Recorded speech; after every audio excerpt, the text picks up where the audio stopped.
Bismillahirrahmanirrahim. Assalamualaikum warahmatullahi wabarakatuh. Alhamdulillah rabbil alamin. Allahumma salli ala sayyidina Muhammad wa ala ali sayyidina Muhammad. Miftah babi rahmatillah adada ma fi ilmillah. Salatan wa salaman daimaini bidawami mulkillah wa ala alihi wa sahbihi wa man wala. La hawla wa la quwwata illa billah. Rabbi shrah li sadri wa yassir li amri wa hlul 'uqdatan min lisani yafqahu qawli. Subhanaka la ilma lana illa ma 'allamtana innaka antal 'alimul hakim. La haula wa la quwwata illa billahil 'aliyyil 'azim. Amma ba'd. Pertama-tama mari kita memanjatkan puji syukur kehadirat Allah Subhanahu wa taala. Alhamdulillah, pada malam hari ini setelah kita menunaikan salat fardu maghrib dilanjutkan dengan salat ba'diyah maghrib, kita lanjutkan dengan ta'lim yang mana mari sama-sama Al-Fakir mengingatkan, kita niatkan pertemuan kita yang singkat ini untuk beriktikaf di masjid ini, sehingga apa yang kita niatkan nantinya mendapatkan curahan maghfirah, rahmat, ilmu yang bermanfaat, dan mudah-mudahan tidaklah kita pulang dari majelis ini segala dosa-dosa kita diampuni oleh Allah dan segala hajat-hajat kita dikabulkan oleh Allah Subhanahu wa taala. Amin Allahumma amin. Ma'asyiral muslimin wal muslimat, bapak-bapak, ibu-ibu, jemaah Masjid Istiqlal yang insyaallah dirahmati dan dimuliakan oleh Allah Subhanahu wa taala. Alhamdulillah, kita sudah berada di penghujung bulan Rajab. Nah, tidak lama lagi insyaallah di hari Sabtu kita sudah masuk bulan Sya'ban.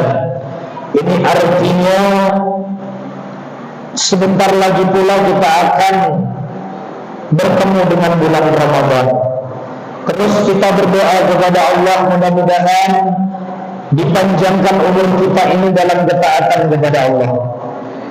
Yang pada intinya pada bulan Rajab ini banyak renungan, banyak motivasi, banyak ilmu yang bisa kita dapatkan dari para kalangan ulama kita, para salafun salih kita, orang-orang yang sudah melanjutkan perjuangan daripada dakwah Nabi kita Muhammad sallallahu alaihi wasallam. Tatkala Nabi kita Muhammad sallallahu alaihi wasallam disyariatkan suatu perintah, disyariatkan suatu hukum, biasanya Nabi kita Muhammad itu melalui perantara malaikat Jibril alaihi salam. Tatkala Nabi kita diperintahkan oleh Allah untuk berpuasa pada bulan Ramadan, jelas ayatnya, ya ayyuhalladzina amanu kutiba alaikumusiyam kama kutiba alal ladzina min qablikum la'allakum tattaqun. Melalui perantara malaikat Jibril, ini ayat Al-Quran disampaikan kepada Nabi kita Muhammad sallallahu alaihi wasallam. Begitu juga dengan zakat, begitu juga dengan jihad, begitu dengan amaliyah-amaliyah atau syariat-syariat yang sudah termaktub di dalam Al-Quranul Karim, itu biasanya melalui perantara malaikat Jibril. Namun tatkala perkara salat lima waktu, maka ini merupakan suatu amalan yang sangat indah, yang sangat penuh dengan keberkahan dari Allah Subhanahu wa taala. Oleh karenanya Nabi kita Muhammad di Isra wal Mi'rajkan oleh Allah. Jadi tatkala syariat salat 5 waktu diwajibkan kepada Nabi Muhammad, maka Nabi kita Muhammad dipanggil oleh Allah Subhanahu wa taala, tidak melalui perantara malaikat Jibril. Langsung diperintahkan oleh Allah tatkala Nabi kita Muhammad berada di Sidratul Muntaha, bertemu langsung kepada zatnya Allah Subhanahu wa taala. Dan kalam ulama, para ulama kita sepakat, yang bertemu langsung kepada hadratnya Allah yaitu roh dan jasadnya Nabi kita Muhammad sallallahu alaihi wasallam. Salat 5 waktu yang diberikan kado terindah dari Allah kepada Nabi Muhammad tidak melalui malaikat Jibril. Ibu bapak yang dirahmati oleh Allah Subhanahu wa taala, oleh karenanya Nabi sangat memperhatikan salat, Nabi sangat mengagungkan salat.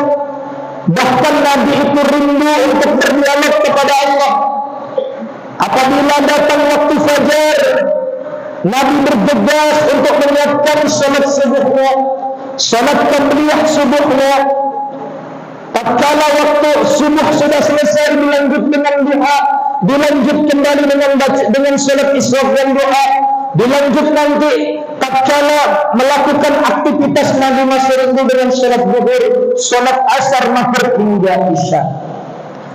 Sangat diperhatikan salat oleh baginda Nabi Muhammad sallallahu alaihi wasallam. Ini salat merupakan amaliyah yang langsung diperintahkan kepada Nabi Muhammad dan kita umatnya selaku umatnya. Berarti ini salat perkara yang tidak bisa dimain-mainkan. Ma'asyiral muslimin wal muslimat rahimakumullah.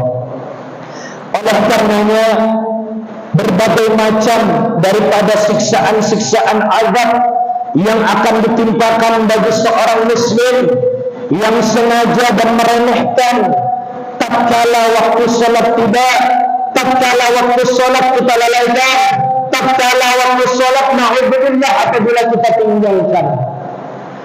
Ibu bapak yang dirahmati oleh Allah Subhanahu wa taala, oleh karenanya di dalam kitab Irsyadul Ibad karya Syekh Zain Al-Mandari dalam bab Fadilatus Salatil Maktubah dijelaskan bahwa ada 15 siksaan yang akan diberikan kepada orang-orang yang meninggalkan salat.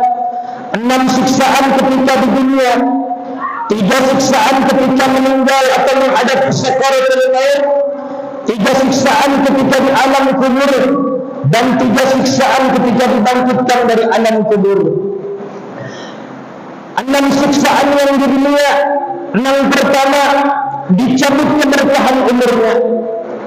Orang yang tidak melakukan salat 5 waktu berkah umurnya Allah cabut, kebaikannya Allah cabut, ilmunya Allah tarik keberkahannya, hartanya Allah tarik keberkahannya, aktivitasnya Allah tarik keberkahannya.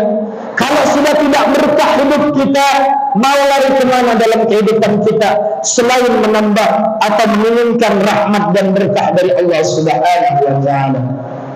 Jadi siksaan yang pertama tatkala berada di dunia adalah dicabut keberkahan umurnya. Yang kedua, dihilangkan tanda-tanda kesalehan di wajahnya. Orang yang sengaja tidak melakukan salat 5 waktu, wajahnya itu Pak, Masya Allah, bidan, melihat wajahnya itu orang itu tidak ada karismatik di dalam wajahnya. Wajahnya tidak menimbulkan kesalehan. Wajahnya tatkala dipandang tidak mengingatkan kita kepada Allah Subhanahu wa taala. Tidak ada tanda-tanda kesalehan di wajahnya. Ini adalah siksaan yang kedua di dunia. Yang ketiga, segala amal baiknya tidak akan mendapat pahala dari Allah Subhanahu wa taala. Orang yang meninggalkan salat wajib 5 waktu, setiap aktivitas ibadahnya, mau dia berangkat haji setiap tahun, mau dia berangkat umrah setiap bulan, mau dia bersedekah, berinfak yang luar biasa banyaknya, kalau dia meninggalkan salat 5 waktu, maka tidak akan pernah berguna di sisi Allah Subhanahu wa taala. Tidak akan dipandang oleh Allah Subhanahu wa taala, tidak diberikan pahala yang terbaik dari Allah Subhanahu wa taala, maka sia-sia segala amal yang kita lakukan di dunia. Yang keempat, doanya tidak akan dikabulkan oleh Allah Subhanahu wa taala. Padahal Allah sudah berfirman, "Allahumma astajib lakum." Berdoa kepadaku wahai hambaku, maka aku kabulkan, aku akan perkenankan setiap doa. Namun tatkala seorang hamba, tatkala seorang daripada umat Habibuna Muhammad tidak melaksanakan salat 5 waktu, doanya ditolak oleh Allah Subhanahu wa taala. Tidak diijabah oleh Allah Subhanahu wa taala kecuali dia bertaubat dan dia memohon ampun kepada Allah serta mengqadha salatnya yang telah lalu. Ibu bapak yang dirahmati oleh Allah Subhanahu wa taala, kalau sudah doa kita tidak diijabah, tidak didengar, tidak dikabulkan oleh Allah, mau kemana kita Pak? Padahal di dalam salat sering kita melafazkan ayat iyyaka na'budu wa iyyaka nasta'in. Hanya kepada Engkau kami menyembah ya Allah, dan hanya kepadamu lah kami memohon pertolongan. Lah kalau sudah doa kita tidak diijabah, bismillah yang menjadi keiramasan bagi kita selaku umat Habibuna Muhammad. Allahumma shalli ala sayyidina Muhammad. Ibu bapak yang dirahmati oleh Allah Subhanahu wa taala, yang kelima, siksaan di dunia. Tidak mendapatkan bagian doa dari doanya orang-orang saleh. Tidak mendapatkan doa dari orang-orang yang saleh. Tidak dapat doa dari para alim ulama. Karena di setiap kita salat ada lafaz yang berbunyi dalam tahiyat kita setiap salat. Assalamu alayna wa ala ibadillah bis-salihin. Salam kesejahteraan dan rahmat kepadamu wahai orang-orang dan hamba-hamba yang saleh. Itu selalu dipanjatkan dalam kitab tahiyat awal atau tahiyat akhir dalam salat. Tatkala kita tidak melakukan salat 5 waktu, terputus tidak mendapatkan doa dari orang-orang saleh. Dan tatkala khatib naik mimbar pada hari Jumat, sering khatib mendoakan tatkala di khutbah yang kedua, Allahumma ghfir lil muslimin wal muslimat wal mu'minin wal mu'minat. Tatkala kita tidak salat 5 waktu, maka doa itu tidak akan menyertai kita, tidak akan mendapatkan kita barakah dari doa tersebut, karena kita meninggalkan daripada kewajiban dari Allah Subhanahu wa taala. Ibu bapak yang dirahmati oleh Allah Subhanahu wa taala, yang keenam, ini masih di dunia, azabnya akan dibenci oleh kebanyakan umat, akan dicemooh oleh bagi orang-orang, akan dipandang hina oleh orang, yaitu orang-orang yang meninggalkan salat 5 waktu. Pancaran wajahnya tidak mengingatkan kepada Allah Subhanahu wa taala. Kita ini apa ya? Wajah kita ini hiram. Jar bahasa Prancis itu hiram, itu di bahasa Indonesia tanda hitam. Wajah kita hitam. Tetapi kita rajin melaksanakan salat 5 waktu, maka wajah kita menghilang tadi, badan kita menghilang tadi, akan enak dipandang oleh kaum muslimin dan muslimat. Pancaran kesalehan wajahnya tidak terlihat. Ini sebaliknya Pak, tatkala sudah orangnya hilang, jelek lagi, tidak salat 5 waktu, nah ini celaka 12 kali. Sudah orangnya hilang, tidak bagus perangai, tidak salat 5 waktu, ya sudah, ini azab yang berkepanjangan.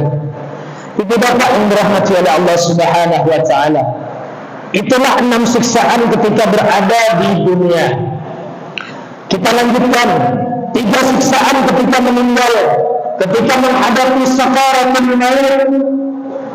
Yang pertama adalah mati dalam keadaan terhina, wafat dalam keadaan su'ul khatimah, meninggal wafat tidak membawa iman, Karena apa? Berani meninggalkan salat lima waktunya. Yang kedua, mati dalam keadaan lapar. Jadi orang-orang yang matinya meninggalkan salat lima waktu ketika dunia matinya teramat sakit, laparnya luar biasa. Seandainya dunia dan isinya ini penuh dengan makanan, ditimpakan kepada orang yang sakaratul maut, dia meninggalkan salat lima waktu, tidak akan kenyang perutnya dengan makanan tersebut. Ma'asyiral muslimin, jemaah salat maghrib yang dimuliakan oleh Allah Subhanahu wa taala. Yang ketiga, siksaan tatkala di sakaratul maut, mati dalam kondisi haus yang teramat sangat. Jadi orang-orang yang meninggalkan salat lima waktu tatkala sakaratul maut, mereka orang-orang yang demikian hausnya teramat sangat, haus meminta air kepada orang-orang yang berada di sekitarnya. Namun tatkala sakaratul maut, hanya tinggal siksaan yang daripada Allah Subhanahu wa taala. Seandainya ujar Nabi, lautan dan langit dipenuhi dengan air, ditimpakan kepada orang yang sakaratul maut meninggalkan salat lima waktu, niscaya tidak akan pernah dahaganya, hausnya hilang. Masya Allah. Na'udzubillah thumma na'udzubillah min dzalik. Ibu-ibu, bapak-bapak yang dirahmati oleh Allah Subhanahu wa taala, itu adalah 3 siksaan ketika sakaratul maut. 3 siksaan tatkala berada di alam kubur. Yang pertama, kuburnya menyempit sehingga tulang belulangnya, rusuknya bersimpangan. Dihimpit kubur itu sehingga tulang kita juga, tulang rusuk kita ini bersimpangan. Itu terus dilakukan, kembali lagi sempurna dilakukan lagi ila yaumil qiyamah. Tulang kita akan hancur remuk, bersimpangan tulang rusuk kita, hancur tulang kita dihimpit bumi. Karena apa? Meninggalkan salat lima waktu, meremehkan salat lima waktu. Yang kedua, masih di alam kubur, ruang kuburnya dipenuhi dengan api yang bernyala-nyala, dilihatkan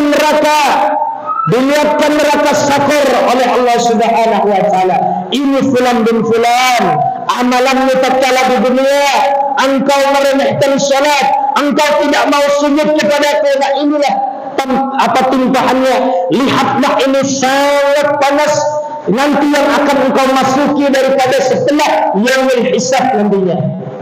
Dilihatkan terus, Pak, ini neraka oleh Allah. Kubur itu menyala-nyala, dan kita sebagai ahli kubur tatkala kita berada di alam barzakh hanya bisa menangis dan bermenyesal kepada Allah Subhanahu wa taala. Yang ketiga, masih di alam kubur siksanya. Di alam kubur akan ditemani ular yang bernama Sirajul Aqra. Ini bukan ular king cobra lagi, Pak. King cobra itu ada apa-apanya, hanya bisa aja king cobra. Paling bisanya dia menakutkan king cobra.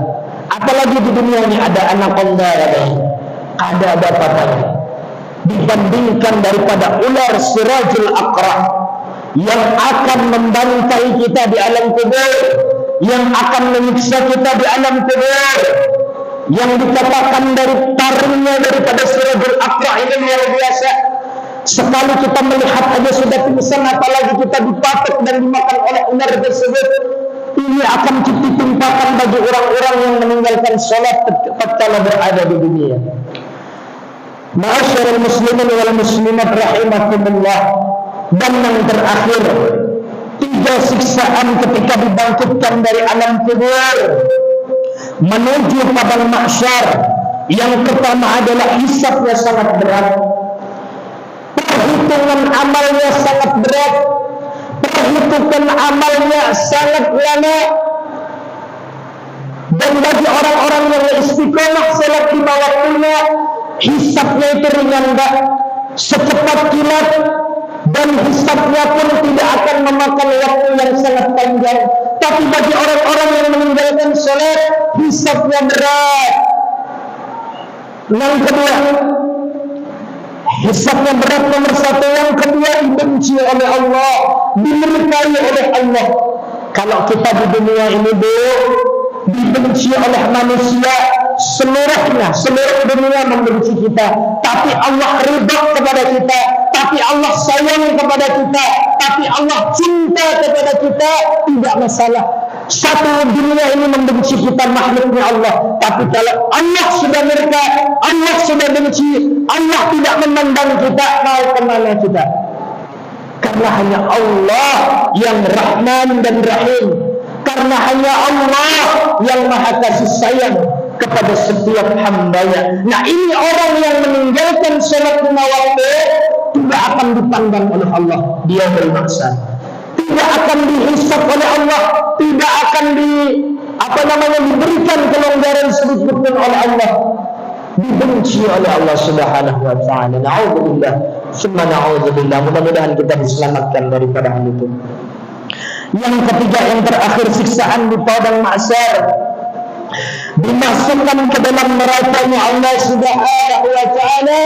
Dikatakan oleh para hamba-hamba yang meninggalkan salat, ukhraj minan nar, udkhulun minan nar, bukan masuk ke dalam nerakanya Allah. Tidak pantas engkau di surganya Allah Subhanahu wa taala. Dicap kita oleh Allah bahwasanya kita adalah orang-orang yang terhina, orang-orang yang akan diberikan siksaan yang berat oleh Allah Subhanahu wa taala. Dan orang-orang yang meninggalkan sholat ketika di dunianya, maka nanti ada khusus nerakanya, yaitu neraka Sakor namanya. Dalam Al-Quran itu sudah jelas. Neraka Sakor, Pak, panasnya luar biasa. Jangan main-main. Kita aja kalau punya korek yang berokokan ini, bapak-bapak punya korek misalnya, yang hidupkan koreknya, itu korek aja itu kita kenakan daripada sisi kulit kita. Bagaimana panasnya, itu sangat panas. Neraka Sakor bukan lagi. Nah, oleh karenanya mudah-mudahan dari momentum bulan Rajab yang terakhir ini semakin meningkat amaliyah sholat kita, dan mudah-mudahan kita diberikan keimanan, keistiqomahan dalam melaksanakan sholat 5 waktu, dan kita terhindar daripada 15 siksaan. Ini adalah kitab Irsyadul Ibad, bukan ini omongan belaka, tetapi ini sudah termaktub daripada kitab-kitab terdahulu yang sudah dikarang oleh para alim ulama kita. Jadi ini dijadikan renungan untuk kita bersama, dan kita termasuk hamba-hamba Allah yang saleh. Amin, Allahumma amin. InsyaAllah kita masuk waktu sholat isya, kalau tidak salah jam 19:45 kalau tidak salah, 43. Baik, ada waktu sekitar 15 menit kurang lebih. Apabila ada yang ingin ditanyakan atau disaringkan, mari sama-sama kita bertolong ilmi, saling mengingatkan, saling memberikan nasihat daripada kesabaran dan kebenaran. Oleh karenanya kami berikan, Pak, untuk pertanyaan sebelum kita tutup dengan doa. Bagus pertanyaannya. Jadi yang dimaksud dengan meninggalkan sholat yang dikatakan daripada kategori 15 siksaan ini adalah tatkala seorang manusia adalah tempat khilaf, tempat di mana manusia itu adalah khilaf dan dosa. Maksiat itu sudah tidak bisa kita pungkiri, lupa itu sudah tidak kita pungkiri, koler sudah tidak kita pungkiri, karena kita manusia. Yang dimaksud di sini adalah orang yang meninggalkan sholat secara sengaja. Dia mengetahui ilmunya, zahir maupun batinnya, syariatnya sudah jelas, dia ketahui bahwa sholat fardu itu wajib, tidak bisa ditinggalkan dengan seenaknya. Yang dimaksud tadi adalah dengan meninggalkan tanpa uzur syar'i. Dan apabila dalam sholat 5 waktu ini kita tertinggal subuh, mungkin kesiangan. Kalau tadi subuh itu kesiangan, tidak saban hari kesiangan, maka ini masih ada maaf daripada Allah Subhanahu wa taala. Namun tetap salat wajib, salat yang difardukan 5 waktu tetap kita qadha. Kita ganti, Pak. Ini salat wajib perkaranya. Maka ada hadisnya, ada beberapa masyarakat awam kita mempunyai pemikiran, Pak. Ada salah satu hadis dikatakan salat sunnahlah kalian, karena salat sunnah itu akan menutupi kekurangan daripada salat wajib. Ini yang dimaksud adalah bukan menutupi salat wajib yang sudah kita tinggalkan, tetapi yang dimaksud daripada salat ini adalah apabila salat wajib kita, mohon maaf, ada tidak kekhusyukan di dalamnya. Mungkin ada kurang tumakninahnya, mungkin syarat dan rukunnya lupa kita kerjakan. Ini masih bisa ditutupi dengan salat sunnah. Tetapi kalau meninggalkan atau ketinggalan kesiangan, itu masih bisa dimaafkan oleh Allah. Masih ada kesempatan kita termasuk hamba-hamba yang saleh. Tapi dengan catatan harus diqadha. Apabila kita bangun jam 9 pagi, Pak. Ini karena memang lupa atau kesiangan karena kecapean. Namanya manusia, khilaf, lupa itu biasa. Nah, dia jam 9 bangun tidak salat subuh, maka tatkala jam 9 pagi langsung dia ambil air wudu dan melaksanakan salat qadha atau salat pengganti yang tertinggal tadi di subuh. Kita tertinggal tadi, itu yang dimaksud. Jadi kita tetap menggantinya dengan salat subuh, mengqadhanya karena kesiangan. Begitu, Pak, ya, saya kira, ya. Bang, dalam hadis Nabi sudah jelas as-salatu ala waqtiha. Jadi salat itu yang lebih afdal di awal waktu. Yang disebut di awal waktu di sini adalah tatkala dikumandangkan azan oleh muazzin. Dikumandangkan azan oleh muazzin, kita bergegas mengambil air wudu. Imbah azan, kita langsung melaksanakan salat. Inilah yang disebut dengan salat awal waktu, yang sudah definisi para ulama kita itu sudah jelas. Setelah berkumandangnya azan, misalnya zuhur, azan zuhur sudah dikumandangkan oleh muadzin, disitulah tepatnya daripada salat di awal waktu.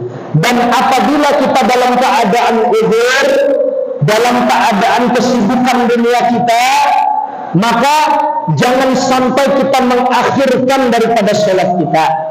Contoh, kalau zuhur sekarang masuk jam 12:25, kita sholatnya hampir jam 3:30 atau jam 3:10. Maka inilah yang termasuk dalam Al-Quran, ara'aitan nabi yukadzibu biddin. Celakalah orang-orang yang mendustakan agama, kata Allah. Di antaranya adalah fawailun lil musallin alladzina hum an salatihim sahun. Jadi celaka, kata Allah, mendustakan agama. Orang yang pendusta adalah orang yang dia lalai dalam sholatnya. Jadi sudah jelas bahwasanya sholat yang disebut dengan sholat awal waktu itu adalah tatkala muazzin sudah mengumandangkan azan. Di antara daripada itu ada sholat qabliyah. Tapi paling minimalnya sholat di awal waktu itu adalah setelah sholat qabliyah. Setelah sholat qabliyah, misalnya zuhur, setelah sholat qabliyah zuhur, itu waktu di mana sholat awal waktu sudah ditutup. Sholat di awal waktu itulah yang disebut dengan sholat di awal waktu. As-sholatu ala waqtiha. Semana cara menggantinya? Bagus sholat fardu yang sudah kita tinggalkan di masa yang lalu. Karena kita minta ada masa jahiliyah, masa di mana kita nakal-nakalnya, sudah tahu perkara sholat wajib kita tinggalkan. Nah, ini diujar ulun masa jahiliyah kita. Nah, Gus Baha itu pernah memberikan suatu keterangan dalam pengganti salat. Itu namanya salat qadha juga. Caranya adalah kita perhitungkan saja, apabila kita akhir balik itu, mulai balik itu di usia 11 atau 12 tahun. Nah kita ingat-ingat itu Pak, ternyata saya ini akil baliknya ketika usia 12 tahun sudah mimpi basah itu. Nah, jadi tatkala kita sudah dikala kita kira-kira dari 12 tahun saya akil balik itu sampai saya ini sudah berusia katakanlah mungkin 30 tahun, itu banyak meninggalkan sholat wajib. Maka apa yang harus kita lakukan? Musbaha memberikan penjelasan kepada kita bahwasanya apabila rentan waktu dari 12 tahun kita akil balik sampai 30, berarti berapa tahun itu Pak? 12, 13, 14, 15, 16, 17, berapa semua itu? Ini matematika agak poler Pak. Kita ambil sederhananya aja, 17 tahun sampai kita usia 30 tahun berapa berapa? 13 tahun. 13 tahun itulah kita mengqadha salat kita. Bagaimana caranya? Contoh, kita sudah salat subuh. Maka setelah salat subuh Pak, kita salat subuh lagi qadha. Niatnya bagaimana? Usolli fardhas subhi qadhaan fardhan lillahi ta'ala.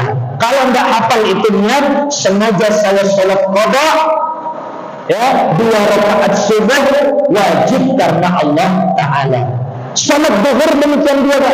Salat zuhur 4 rakaat sudah, ba'diyahnya sudah kita laksanakan, naik lagi 4 rakaat, terus sampai rentan waktu kira-kira kita sudah berapa banyak melakukan ketinggalan salat atau kita meninggalkan salat fardu kita. Saya kira begitu kawan, untuk waktunya sudah jelas ya. Mudah-mudahan yang sedikit ini ada manfaat untuk kita semua, dan kita berdoa kepada Allah mudah-mudahan kita semua seberataan yang hadir pada malam hari ini, istri kita, anak zuriat kita, min ahli ilmi wal khair, min ahli salat, ahli Quran, dan termasuk hamba-hamba yang saleh, amin ya rabbal alamin. Kita tutup dengan doa, ala hadhihi niyyah wa bi kulli niyatin salihah wa ila hadratin Nabi Mustafa sayyidina Muhammadin sallallahu alaihi wasallam. Al-Fatihah.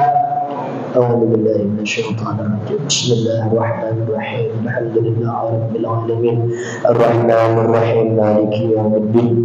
إياك نعبد وإياك نستعين اهدنا الصراط المستقيم صراط الذين أنعمت عليهم غير المغضوب عليهم ولا الضالين آمين. Satu lagi terakhir, belum lupa nih. Ini amalan Pak, amalan daripada ulama kita. Jika kita ingin diselamatkan oleh Allah, diistiqomahkan menjalankan salat 5 waktu, setelah iqamah Pak, setelah iqamah itu muazzin ya, setelah iqamah baca doa ini, Rabbi ja'alni muqimas shalah wa min dzurriyyati rabbana wa taqabbal du'a. Ayo sama-sama sekali kita baca, Rabbi ja'alni muqimas shalah wa min dzurriyyati rabbana wa taqabbal du'a. Rabbi ja'alni muqimas shalah wa min dzurriyyati rabbana wa taqabbal du'a. Yang maknanya kurang lebih demikian, Rabbi ja'alni muqimas shalah, ya Allah jadikan diriku, jadikan ulun adalah orang-orang yang mendirikan salat, wa min dzurriyyati, dan jadikan ya Allah anak cucu keturunanku ya adalah orang-orang yang menegakkan salat. Rabbana wa taqabbal du'a, ya Allah Engkau adalah Tuhanku, Tuhan kami semua ya Allah, Engkau lah yang maha menerima doa. Ini dibaca setelah sang muazzin mengumandangkan iqamah. Kalau tidak sempat minimal setelah sholat itu baca doa. Insya Allah kita akan dikuatkan iman untuk tidak lalai melakukan sholat 5 waktu insya Allah. Bismillahirrahmanirrahim. Alhamdulillahirabbil alamin. Allahumma shalli ala sayyidina Muhammad wa ala ali sayyidina Muhammad. Allahumma ighfir li ummati sayyidina Muhammad. Allahumma arham ummati sayyidina Muhammad. Allahumma astur ummati sayyidina Muhammad. Allahumma jbur ummati sayyidina Muhammad. Allahumma inna nas'aluka ya Allah ilman nafi'a, ilman nafi'a, ilman nafi'a fid dunya wad dunya wal akhirah bi rahmatika ya arhamar rahimin. Rabbi ij'alna نقيم الصلاة ومن ذريتنا يا الله، ومن ذريتنا ربنا وتقبل دعاء. ربنا آتنا في الدنيا حسنة وفي الآخرة حسنة وقنا عذاب النار. وصلى الله على سيدنا محمد خير خلقه وعلى آله وصحبه وبارك وسلم. الحمد لله رب العالمين.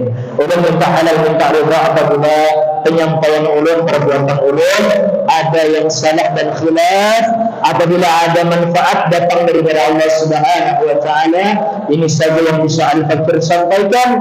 Wallahul muwaffiq ila aqwamit thariq. Tsumma assalamu alaikum warahmatullahi wabarakatuh. Taqabbalallahu minkum. Taqabbalallahu. Allahumma shalli ala sayyidina Muhammad.